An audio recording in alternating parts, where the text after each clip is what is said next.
बिस्मिल्लाहिर्रहमानिर्रहीम। आइए ईद की नमाज का तरीका सीखने से पहले उसका हुक्म समझते हैं कि ईद की नमाज पढ़ना ये वाजिब है। अगर कोई बंदा बग़ैर उज़्र शरई के छोड़ देता है तो वो गुनहगार होगा। लेकिन ईद की नमाज उसी पर वाजिब है जिस पर जुमा फ़र्ज़ है। उसके बारे में इंशाअल्लाह कभी तफसील से बात करेंगे। और ईद की नमाज उसी जगह पर हो सकती है जहाँ पर जुमा हो सकता है।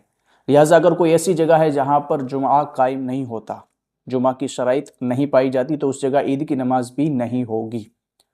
अब ईद की नमाज का तरीका समझते। सबसे पहले इस तरह नियत करें कि नियत की मैंने 2 रकात वाजिब ईद उल फित्र की 6 जायद तकबीरों के साथ वास्ते अल्लाह ताला के लिए पीछे इस इमाम के मुंह मेरा काबा शरीफ की तरफ, फिर अल्लाह अकबर कहकर हाथों को बांध ले और सना पढ़े जिस तरह आम नमाज में हम पढ़ते हैं सुबहानकल्लाहुम्मा।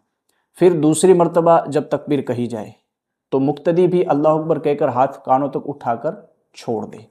जब तीसरी मर्तबा तकबीर कही जाए उस वक्त भी मुक्तदी कानों तक हाथ उठाकर अल्लाह अकबर कहकर छोड़ दे। जब चौथी मर्तबा तकबीर कही जाए तो अल्लाह अकबर कहकर हाथ उठाए और नाफ के नीचे बांध ले।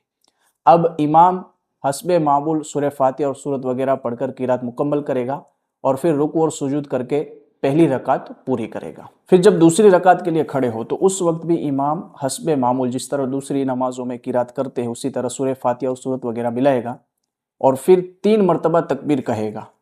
तीनों मरतबा अल्लाह अकबर कहकर हाथ कानों तक उठाने हैं, छोड़ देने हैं। दूसरी मरतबा जब अल्लाह अकबर कहा जाए हाथ कानों तक उठाकर छोड़ देने हैं। जब तीसरी मरतबा अल्लाह अकबर कहा जाए तो हाथ कानों तक उठाकर छोड़ देने हैं। और जब चौथी मरतबा इमाम तकबीर कहे, अल्लाह अकबर पढ़े, तो उस वक्त मुक्तदी भी अल्लाह अकबर कहेगा और बगैर हाथ उठाए सीधा रुकू में चले जाना है। दूसरी रकात में जब 3 मरतबा अल्लाह अकबर कहा जाए तो कानों तक हाथ उठाकर छोड़ देने हैं।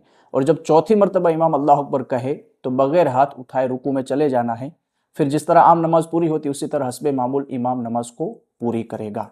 तो ये होगा ईद की नमाज का तरीका। लीजिए और इस वीडियो को अपने दोस्तों अहबाब के साथ शेयर कर दीजिए ताकि उनके इल्म में भी इजाफा हो।